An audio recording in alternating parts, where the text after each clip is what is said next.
This is how you can unlock the handstand as a beginner. First thing to do is to warm up our wrist. The handstand requires a lot of wrist flexibility, so make sure to not skip the warm-up part. Stretch every single side of your wrist, forward, backward, and even sidewards, because when you fall into a handstand, it may get you injured because of the wrist pressure. Now let's do a little bit of leg swings just to keep our hips warmed up, and also some forward and backward kicks to stretch our lower back and our abs. Now, how does one athlete know when he's ready to train a handstand? Well, for me, at least you should be able to do 30 push-ups, and your wrists should be flexible enough to be able to hold your whole body weight up.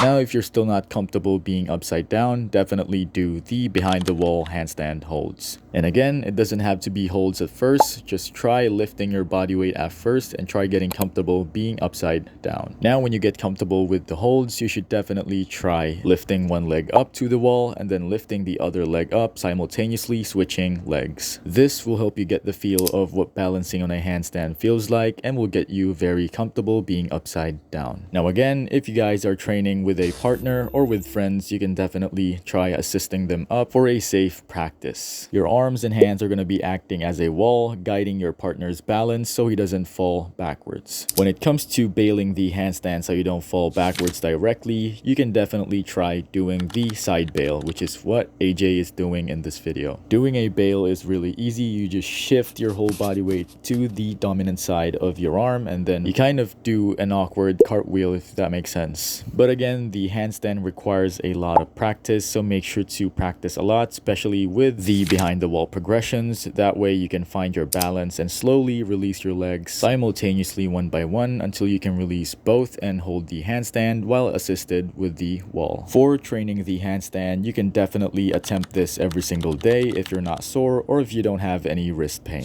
Training this as frequent as you can will definitely speed up your progress, but don't forget to take rest if you feel any sort of wrist pain or shoulder pain. That is it for today's video, and I hope it really helped you guys learn how to handstand. If you guys want more calisthenics tutorial videos like this, definitely like, comment, and subscribe so I can do more videos like this every single week.